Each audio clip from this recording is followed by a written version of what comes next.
Hello, lovely people. Welcome to Ari Talks About Music. I'm Ari, and today I'll be reviewing the new Grandson album, Inertia. Inertia is the third album from the Canadian-American singer and musician Grandson, who over the last few years has been making quite a name for himself as one of the slightly more prominent figures in modern alternative rock, with his first two albums both attracting a fair amount of attention, with his quite unique and reasonably aggressive approach to the music, as well as a lot of very harsh and straightforward political commentary. But despite all of that, in my opinion, I do find both of his first two albums to overall just be quite messy and at times even a bit melodramatic vocally. And I did just find myself not really returning back to either of those albums much at all after I'd got to know them, given how I just found both of them to be very messy and at times even just a bit generic and predictable. However, despite my lack of enjoyment of his first two albums, what keeps me coming back to Grandson every time he does have a new release on the way is just the fact that he is clearly very talented, and I really feel like it is only a matter of time before he really properly uses that talent to create something that is just a lot more unique and interesting. And while I don't think he's quite fully there yet with this album, it's definitely still just another step in the right direction. With this one being still quite rough around the edges and messy at times, I do still find it to be his most interesting and compelling project yet, as I do find a lot of his social commentary to be the best he's done so far, as well as just some of the absolute best and heaviest guitar playing of his discography, which is evident immediately as the album opens with the song Bury You, which instantly just gets into the incredibly heavy guitar playing, which is consistently one of my favorite things about the album. I also do quite like the vocals on this track with this incredible sense of passion, and all around I just find this to be just a very well put together song. I think that there is still that very subtle melodramatic tone that has been present on his first two albums, but it's definitely a lot less and much easier to look past. And then Autonomous Delivery Robot just takes that even further, this time with just a slightly more complex structure and an even heavier guitar riff. I find the chorus to maybe just be a little bit predictable, however the guitar playing on this song is so good that I think it does make up for it. I also like his very real and gritty social commentary on this track about phone addictions as well. Brain Rot is a song that lyrically is very straightforward, as he's just describing the state of the world and all of its horrors in a very bleak way. But I do find that that style of lyricism just suits this song really well, I think. I do find the vocals to maybe just be a little bit dreary and lack the passion I think they should have for a song like this one. But again, I do find that the instrumental on this track is just so good that it manages to act just as somewhat of a substitute for the vocals in terms of the heaviness and the aggression, and still manages to make the song feel so angry and passionate. Self-Immolation then just keeps the incredible guitar playing going, with the chorus of this track featuring some of the absolute best riffs on the album. I think that the song as a whole is maybe just a little bit inconsistent, but I think there just being quite a lack of depth in some parts, particularly during the verses, which I think are just okay, but on the whole they just feel like filler while you're waiting for the incredible chorus to come. And then I feel like by the time the album gets to You Made Me This Way, that format is becoming just a little bit predictable. Again, still with an absolutely incredible riff, but I just feel like there's very little on this track that really puts it above the rest. However, I definitely think that this is just another one of those songs where the lyrics are definitely the best bit. Just again with that very harsh and crude social commentary, particularly on this one just about the inconsistency of a lot of very popular ideologies in American culture. And then Little White Lies offers even more quite refreshing social commentary, whether it's about Jesus actually not being white, or just the direct calling out of politicians who lie in order to win. And while both of these topics, I think, should be reasonably common knowledge among anyone who's already listening to this kind of music, it's still just refreshing to hear, given that it's something I feel like you very rarely hear called out in such a direct way like this, which does represent what I overall do still quite like about Grandson as an artist, which is just the way that he always says things how they are. Of all of the songs on this album, I think that God is an Animal is the only one that really has this big sense of build up to a climax, which for an album as short and straightforward as this one is not something that it necessarily needs, but I'm glad that there is a song with one. However, I just unfortunately find the chorus on this track to be just that little bit underwhelming, especially just with how much went into the build up. I think that the guitar playing could have just been a lot better when it finally gets there. But overall, I do just find myself preferring the much more quiet moments on this song, just for their ability to build such good suspense even if nothing really comes of it. And then Bells of War is somewhat of a similar song structure-wise, just again having that good balance of quieter and louder moments, but on this one I definitely find myself preferring the much louder moments, with the guitar playing on this track just being so much better than it was on God is an Animal, as well as some absolutely insane vocals from Grandson that I really hope is something that we get to hear more of on future projects. And then on Who's the Enemy, you once again have that very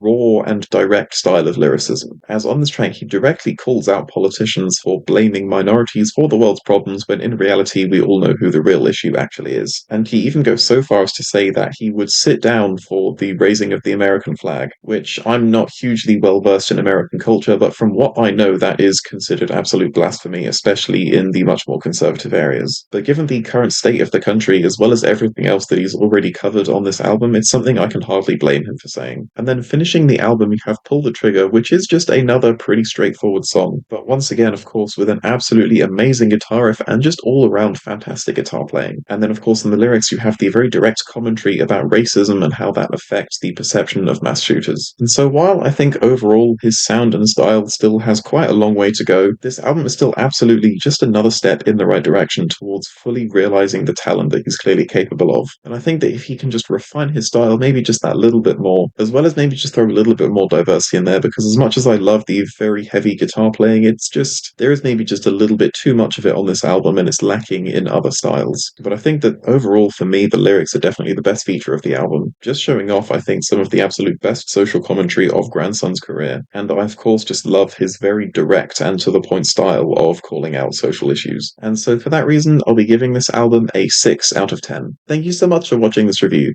Please be sure to listen to this album yourself and tell me your thoughts below. Please leave a like if you liked the video, and please leave a dislike if you didn't like the video, and remember to stay hydrated.